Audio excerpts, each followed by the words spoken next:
Vamos al grano, para no perder tiempo en los 20 minutos que tenemos. Usted ha sido bastante clara de por qué C por L no tiene, al menos en este momento, intenciones de formar parte de la coalición. Todas las razones que ha dado han sido bastante evidentes. Pero dos me llaman mucho la atención. Una, en que la coalición tiene dentro de sus filas partidos políticos que en el pasado reciente han tenido algún vínculo o pacto con el régimen Ortega Murillo. Y otra es la corriente ideológica que también subsiste dentro de esta coalición. ¿Qué tiene que hacer esta coalición nacional o sus miembros al interno o fuera de esta coalición para convencer a C por L de ser parte de esta coalición? Hay muy poco, Danilo, que puedan hacer tal y como está estructurada la coalición en estos momentos. Realmente no se trata de que Ciudadanos por la Libertad quiera o no quiera ser parte de la coalición. Creemos de que una coalición o alianza es indispensable, fundamental, para enfrentarse a Ortega en unas posibles elecciones. Lo que no creemos es en la forma que se ha estructurado esta coalición, donde tenemos una mezcla no solamente de corrientes ideológicas, que parece que fue un tabú el hablar de ideología, porque es algo sumamente sencillo, y como decía, tenemos una mezcla de partidos políticos afines de una manera u otra al régimen. Después tenés un control que aparentemente es mayoritario de una izquierda de este país.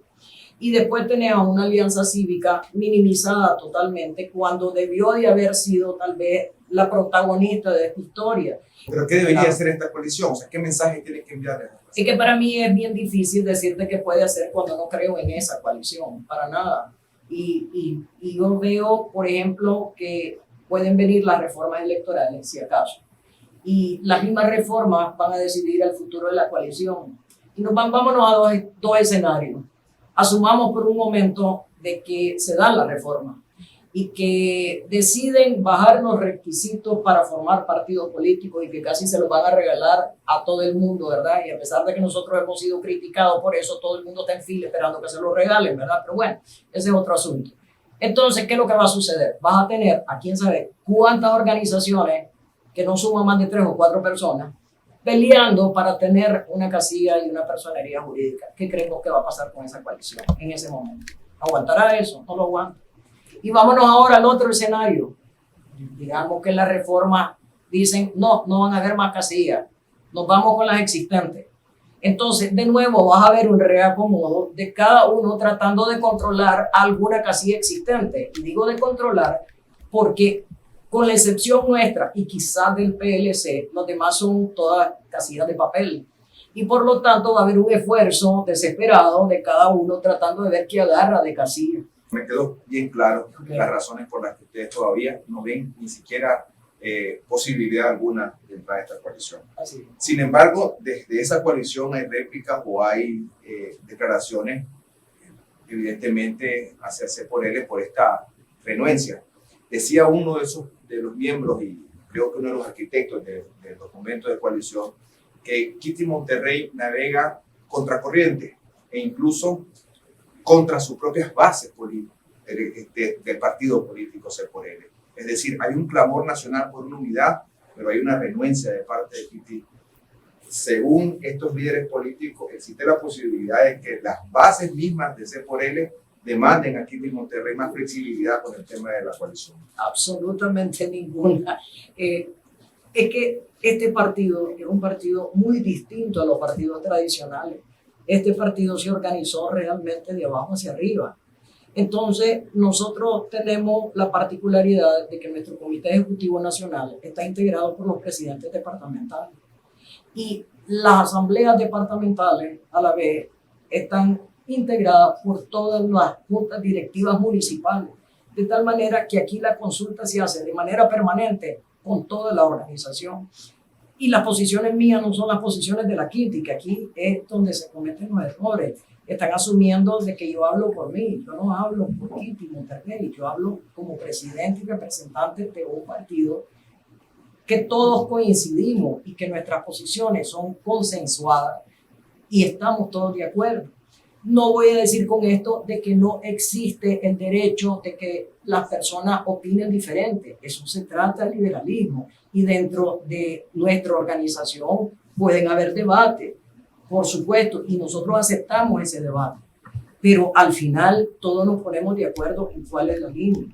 Ahora, que si puede haber alguna debilidad en la organización, mira, tienen 2 años y cuidado que 3 o más de estar otras organizaciones o grupos diciendo que se van a convertir en partido político. Tengo años de estar escuchando lo mismo.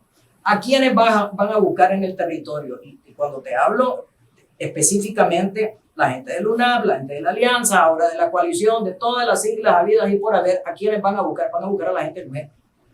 Y no han podido. O sea, tenemos una población de 6 millones de habitantes, o sea, ¿por qué van a ir a buscar precisamente a las personas de Ciudadanos por la Libertad? Que además les dicen que no porque son miembros de Ciudadanos por la Libertad, pero se enfocan en nuestra militancia en vez de ir a buscar a otras personas que a lo mejor piensan igual que ellos. Y no han podido. Yo le quiero preguntar sobre su alianza o la alianza pública que se han hecho ustedes, incluso la Alianza Cívica, como 2 cuerpos políticos que tienen mucha coincidencia. Pero, ¿cómo seguir esta relación ahora, de ahora en adelante, sabiendo de que ellos están dentro de esta coalición y ustedes están prácticamente en la acera de frente? ¿Cómo se va a manejar esta relación? ¿Hay vínculos todavía? ¿Siguen habiendo vínculos? Sí hay, siempre ha habido, o sea, no tanto al inicio como lo que hay ahora, porque nosotros creemos precisamente en esa representatividad de sectores y el propósito nuestro es de fortalecer los vínculos, o sea, bilateralmente con los sectores de la alianza. Y además tenemos conversaciones con la alianza en sí, en su totalidad. Existe una delegación de ellos y una delegación nuestra. Pero más importante que la alianza en su conjunto son los sectores que la integran, que son los jóvenes, ¿verdad? Hay otros sectores, lamentablemente el sector campesino se salió, pero manejamos una relación de comunicación con ellos.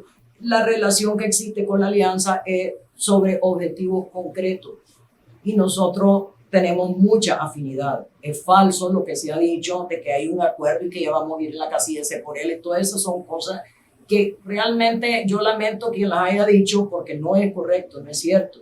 Que nos encantaría que sea así al final, claro que nos gustaría. Nosotros no hemos ocultado nunca que quisiéramos ser la plataforma electoral de una oposición unificada y por lo tanto, si eso se llegara a lograr en algún momento, pues nosotros, ese es el propósito de existir como partido, pero en ningún momento hay un acuerdo de esa naturaleza con la Alianza Cívica. Yo estoy claro que usted está más que enterada de las famosas enmiendas o artículos de transición que se firmaron en el último momento en esta coalición el pasado 25 de junio. Yo le quiero hacer una pregunta franca, según la relación que usted ha tenido con la Alianza Cívica. ¿Usted cree que las mismas inconsistencias o falta de compatibilidad que ustedes observan dentro de la coalición también prevalezcan dentro de la Alianza Cívica y que sea insostenible esta coalición y que al final ellos retrocedan y se acerquen a hacer por él como estuvieron de cerca hace un par de meses atrás? Yo no te puedo decir si va a ser insostenible o no para la alianza, pero lo que veo es que si se tardaron 3 meses discutiendo unos estatutos y que yo vi desde el primer borrador hasta el último y las diferencias eran mínimas y sin embargo pasaron 3 meses en ello, pues discutir el famoso artículo de transición yo no sé cuántos meses les va a tomar. Si eso va a ser algo que va a durar otros 3 o 6 meses, pues ya estamos en las elecciones. El venir y decir, bueno, la alianza no va a poder llegar a un acuerdo debido al artículo de transición, pues yo creo que más bien se va a diluir en el tiempo. Eso es lo que es mi opinión. Yo le he escuchado en algunas entrevistas ser clara cuando habla del PLC como un posible, y aquí voy a usar una frase literaria, un caballo de Troya dentro de la coalición nacional. ¿Usted cree que al final de cuentas el PLC provocará algún detonante que lleve al colapso de esta coalición? Sobre todo tomando en cuenta el problema que tienen interno y el íntimo que tienen. Que para mí caballos de Troya son los 3 casillas que están ahí, porque los 3 han sido aliados del Frente Sandinista. Y yo ahora lo que siento es una serie de ataques y de preguntas hacia Ciudadanos por la Libertad cuando está mucho más fácil que analicen a las 3 casillas o partidos que tienen adentro, que pues, la historia es más que pública.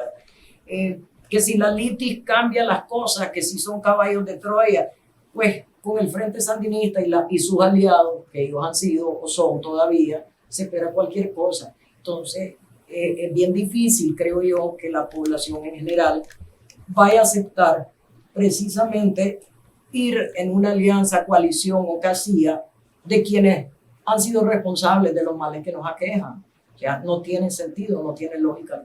Ustedes se han retirado de la comisión pro reforma electoral que estaba conformada por 3 partidos políticos que están dentro de la coalición. Ustedes se habían sumado junto a la Unidad, COSEP y Alianza Cívica. Incluso habían comunicados en conjunto en las primeras semanas que publicaban avances de coincidencia en estas reformas.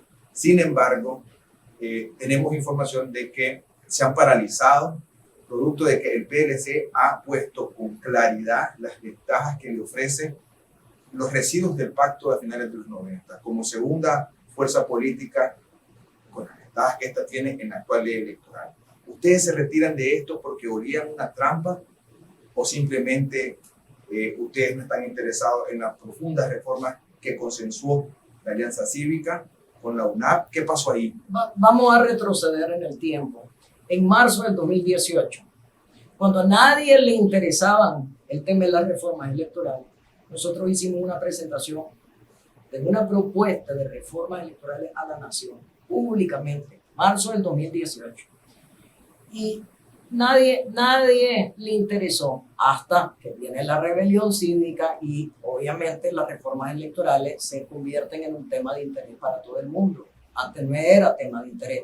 Y si retrocedo aún más en el tiempo, cuando todavía no éramos ciudadanos por la libertad, pasamos un año en los miércoles de protesta frente al Consejo Supremo Electoral. Nuestra lucha por reformas no es nueva, es de hace muchísimo tiempo. Pero bueno, viendo el contexto actual, yo personalmente recibí una llamada de Roberto Curni, de Ética y Transparencia. La mesa no estaba conformada. Y la pregunta fue, Kitty, ¿ustedes como partido estarían interesados en que formemos una mesa de reformas electorales para que la discutan? Le dijimos que sí, porque es un tema que siempre nosotros hemos defendido, hemos hecho propuestas serias. Entonces, Roberto me dijo, voy a llamar a otras organizaciones, incluyendo al grupo Pro Reformas Electorales, para que sean parte y para que tengamos esa discusión al margen de lo que era, digamos, el bloque opositor que se estaba tratando de armar. Perfecto. Y así fue como participamos. Pero desde un inicio siempre hubo un intento de dejar a un lado el tema del bipartidismo, que como bien lo ha señalado, o sea, ha sido dañino para Nicaragua y es la base fundamental del pacto entre Arnoldo Alemán y Daniel Ortega. Entonces, llegó un momento en que ya se habían consensuado, creo que eran 21 de los puntos, ya había un consenso total, se habían sacado todos los comunicados y lo que quedaba prácticamente era un bipartidismo que habían algunos que lo defendían como que si fuera una ventaja para una coalición el tener, digamos, mantener en la Junta Receptora de Votos, ¿verdad? Ese pacto entre el PLC y el Frente Sandinista. Y la verdad es que nosotros no estamos para pactos coyunturales. Cuando uno pide una reforma, la pide en base a lo que necesita realmente el votante, no lo que le conviene a determinado bloque en un momento. Y además que si te estás repartiendo con el Frente Sandinista mitad y mitad, entonces igual está beneficiando al Frente Sandinista en esto. Y aquí no se trata de darle un beneficio a nadie, sino de que se exija que se elimine esa cláusula completamente, que se acabe esa repartición entre el Frente y el PLC, de tal manera que toda la estructura electoral pueda ser seleccionado dentro de la ciudadanía común y corriente y no tengamos una influencia partidaria que al final de cuentas al único que beneficia es al que controla el Consejo Supremo Electoral, que en este caso es el Frente Sandinista. Hay quienes creen dentro de este bloque pro reforma que no solamente esos son los argumentos por los que Cepol se retira de esta mesa o de esta comisión, también ellos aseguran que hay un interés de parte de Cepol de no trabajar o de no consensuar puntos específicos en la ley electoral que tienen que ver con el tema de las casillas y las alianzas. Ustedes no están interesados en reformar eso y que la apertura o la posible apertura de una reforma electoral de parte del régimen Ortega Murillo hacia nuevas alianzas, a ustedes no les llamaba la atención y que preferían retirarse mejor? No, fíjate que ahí también están equivocados. Para nosotros, o sea, democracia es diferentes ofertas a la población. Por lo tanto, la lógica es que existan partidos políticos con esas ofertas diferentes. Y si esos partidos políticos todos pueden ir en un solo bloque, como una alianza opositora, pues debiera de ser bienvenido que se haga. Lo que estamos en contra nosotros es de que se regalen esa personería jurídica, de tal manera de que si alguien va a pedir que realmente que se quiere convertir en partido político, no sea una cuestión de llegar con 100 firmas, sino que debe de tener al menos representatividad en cada municipio del país. La iniciativa de reforma habla de flexibilizar, sí, o sea, no 153 asambleas en todo el país, bajarlas al 50% para permitir eso. Eso es lo que estoy tratando de decir, que tiene que haber presencia nacional. Ahora, yo no estoy en desacuerdo en que se le dé la oportunidad a organizaciones de crecer, que la ley electoral en algún momento debiera de tener los cambios profundos que necesita para que diferentes propuestas ideológicas, porque estamos hablando de que cada persona o grupo tendría que presentar su programa y obviamente cuál es su planteamiento ideológico. ¿Es una posible propuesta de reforma? ¿Usted no estaría de acuerdo con modificar esos requisitos? Entonces, depende de qué es lo que querrían flexibilizar. Porque, por ejemplo, si flexibilizar me decís de que el Consejo Supremo Electoral debiera de ser más flexible en cuanto a la calendarización, que es un dolor de cabeza, para efectos de coordinar las asambleas que deben de hacerse, por supuesto que yo estaría de acuerdo. Para nosotros fue un dolor de cabeza enorme, pero nunca nadie ha hecho una propuesta de qué es lo que quieren flexibilizar. Y si me decís de que si flexibilización significa te van a dar un partido con 100 firmas, oye, me te aseguro que mañana tenemos 200 partidos en este país, que es lo que va a lograr atomizar más la oposición de lo que ya estamos, ¿verdad? El PLC ha sido insistente en decir que tienen ventajas, pero se hizo una propuesta al interno que le llamaron prueba de amor, pues, de todos los partidos políticos y movimientos sociales que están dentro de esta mesa de negociación, de hacer un llamado público a que estas flexibilizaciones se den. 2 semanas antes ustedes se retiraron de eso que se tenía acordado. Usted olía o temía que el pragmatismo político de los negociadores al final decidieran que el PLC fuese la casilla en la que correría esta gran coalición, tomando en cuenta el temor que existe de que Ortega no va a aflojar en esos temas de casillas y alianzas ninguna reforma. Nosotros por temor no nos retiramos de ninguna parte. Te lo aseguro de que el temor jamás nos guía en las decisiones que tomamos. En cuanto a que el PLC defiende el bipartidismo como una ventaja, es falta de conocimiento porque no se ha sabido, creo yo, explicar en qué consiste. El que conoce cómo funciona el sistema electoral sabe de que existen aproximadamente 14.000 centros de votación, donde cada partido está obligado a presentar una terna. Eso significa de que cada partido tiene que presentar aproximadamente 52.000 candidatos que tal vez no los tienen ni en su militancia, ¿verdad? Y en el caso del PLC te aseguro que no lo tienen. Entonces, ¿qué es lo que ha sucedido? Todos estos partidos aliados del Frente Sandinista presentan esa terna. ¿Y quién cree que se la rellena? Se la rellena el Frente Sandinista. Y entonces, ¿qué tenés como consecuencia? Como consecuencia de eso, tenés un control total del Frente en las mesas electorales. Así de sencillo. Y donde, cuando el bipartidismo no es de su agrado, ejemplo, en los diferentes niveles del Consejo Supremo Electoral, que es el nivel municipal y el departamental, te meten un coordinador, que es una figura que se inventaron, y él es el que controla todo. Entonces, es payasada, o sea, no tiene ningún sentido el tener este acuerdo, no beneficia a la población para nada, y además el Frente se aprovecha de todo. Volvemos a la situación. El PLC lo defiende como una ventaja. Yo lo veo que lo defiende porque es una ventaja para sus socios que tenía el Ortega. Vamos a la visión del TC por L. ¿Cuáles serían estas garantías o el alcance que deben de tener las reformas electorales para que ustedes digan, sí, vamos a participar? Soy de la opinión que uno debe de pedir todo lo que se necesita para ir a un proceso electoral. Eso no significa que no entendamos de que va a estar en manos de Daniel Ortega decidir lo que quiere dar y lo que no quiere dar. Yo espero de que él entienda de que si no tenemos una reforma electoral medianamente creíble, con algunas cosas indispensables que ya te las voy a mencionar, la comunidad internacional no va a reconocerle nunca, nunca un triunfo basado en algo que podría ser un fraude o en unas reformas mal hechas.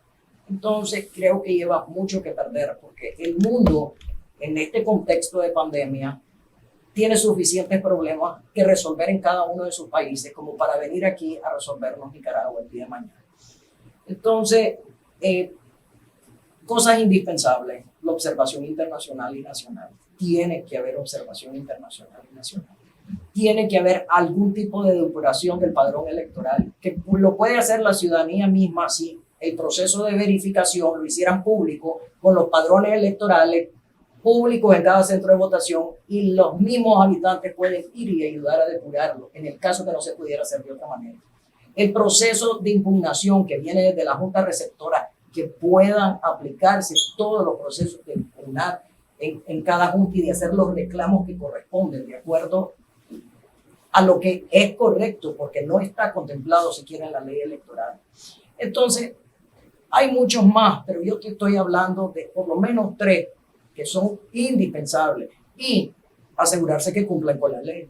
Porque la ley en sí contempla muchas cosas que no aplican, porque se abanican con la ley, para hablarlo en buen nicaragüense. Entonces, si se cumpliera con la ley electoral, si tenemos esa observación internacional y nacional, si hay un mecanismo para realmente impugnar la Junta y que se puedan hacer todos los reclamos legales que corresponden, se publica el padrón electoral, ya estamos dando los primeros pasos para esa garantía que necesitamos para que no se roben la elección. Pero hay otro tipo de reformas constitucionales y hay un clamor de la gente que dice elecciones sin Ortega, elecciones sin diputación regalada, esas cosas a ustedes no les prestan atención, no las crean, no creen que son fundamentales para derrotar a Ortega o al sandinismo o al orteguismo en una contienda electoral. Es que me estás preguntando algo que no lo veo factible. Si a mí me preguntas que si pudiéramos ir a unas elecciones con un Daniel Ortega que ya empacó sus maletas y se fue del país, fantástico, te digo yo, pero ese sería el escenario ideal, pero a menos que yo me equivoque, no lo veo yéndose para ninguna parte. Entonces, ¿para qué pedir elecciones sin Ortega cuando sabemos que no se va a ir? Aquí tenemos que aceptar una realidad. Él va a dar las reformas que él se sienta presionado para dar. Hasta ahí va a llegar, ¿verdad? Y aquí va a ser fundamental las posiciones de los organismos internacionales como la OEA, para que vean realmente si estas reformas son las suficientes para poder reconocer al proceso electoral como un proceso electoral legítimo. Nosotros no pensamos participar en ninguna farsa. Nosotros esperamos que realmente la comunidad internacional, representada por aquellos organismos que se decidan, puedan venir a supervisar una reforma para que la elección pueda ser válida y reconocida. Eso para nosotros es fundamental. 2 preguntas para cerrar esta entrevista. Me voy a alejar un poquito del tema de las reformas electorales. Hay una fuerte corriente en la diáspora e incluso dentro del país, hasta me atrevería a decir que dentro de la Unidad Azul y Blanco, que pregona una estrategia de salida alternativa, que dicen que hay que crear una junta de gobierno en el exterior, que hay que presionar a Ortega desde ese punto, desde esa línea política. Yo siento de que esta estrategia lo que lograría es arrebatarle al pueblo de Nicaragua el derecho a elegir con su voto. Y ya nos pasó en el pasado con la famosa junta de gobierno que se quedaron en el poder. La decisión del pueblo nicaragüense es la que se debe de respetar. Y ninguna junta de gobierno, y nos vamos al pasado aquí, ha resultado como consecuencia de ese nombramiento en un gobierno democrático, porque es la situación en que estamos. Entonces, es el voto de la gente, ya suficiente esos nombramientos de dedo. Yo voy a ser parte de una junta de transición. ¿Y quién te nombró? Es que volvemos a lo mismo. ¿Y quién los ha nombrado a todos los que están ahora haciéndose dueños de la oposición?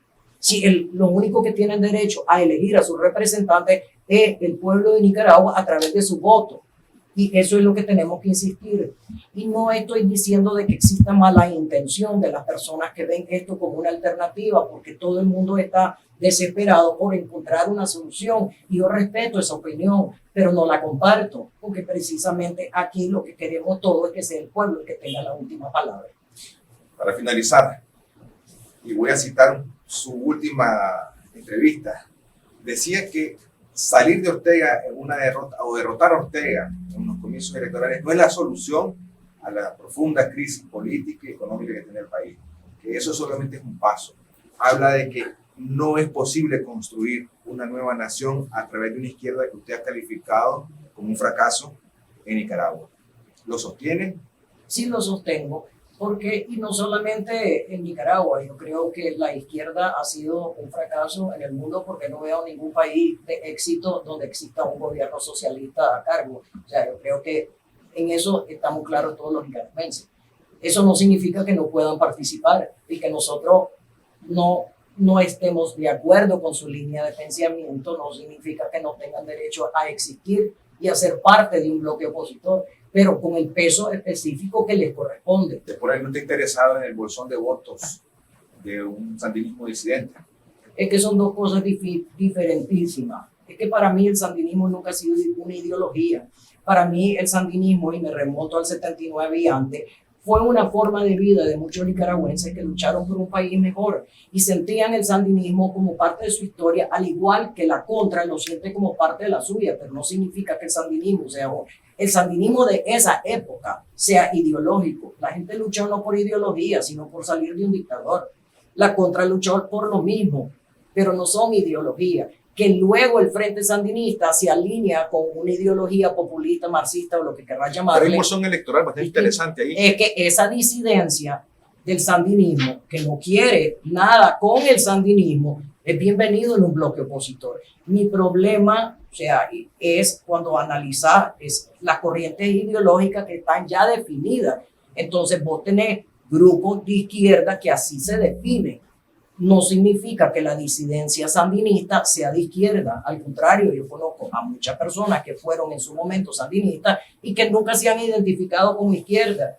Y por lo tanto, aquellos que hoy dicen, ve, yo no quiero ir a ser sandinista, son bienvenidos. Pero cuando vos te referís en estos momentos al sandinismo, recordá de que hay dos MRS, uno es Rescate y Renovación, y los dos son sandinistas. Entonces, ¿a qué estamos hablando aquí? Estamos hablando de que la gente ya no quiere sandinismo.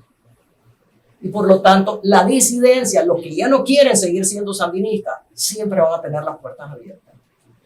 C4L es un partido político al que han calificado algunos comentaristas, politólogos y expertos como la reserva o el plan B para una estrategia del gran capital nicaragüense. A ver, si nosotros fuéramos el plan B del sector privado, te aseguro que estaríamos con una bolsa de reales recorriendo el territorio y poniendo pautas en todos los medios de comunicación, porque cuando sos plan A o plan B, pues quieren asegurarte que sigas existiendo como tal. No es cierto eso. Que tenemos mucha gente del sector privado afín a nosotros, obviamente, pero es que el sector privado, al igual que el campesinado, al igual que los jóvenes, todos se identifican de una manera u otra con una corriente ideológica clara como es la nuestra. Entonces, que existen personas dentro del sector privado que están de acuerdo con nuestras posiciones, claro que existen, pero habrán otros que no están. Entonces, yo no puedo decir de que aquí hay un amarre como plan B con el sector privado, porque no es cierto, ¿no?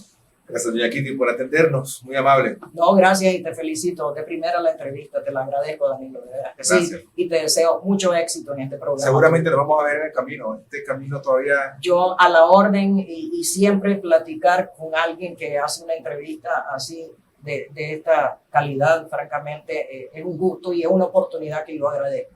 Gracias.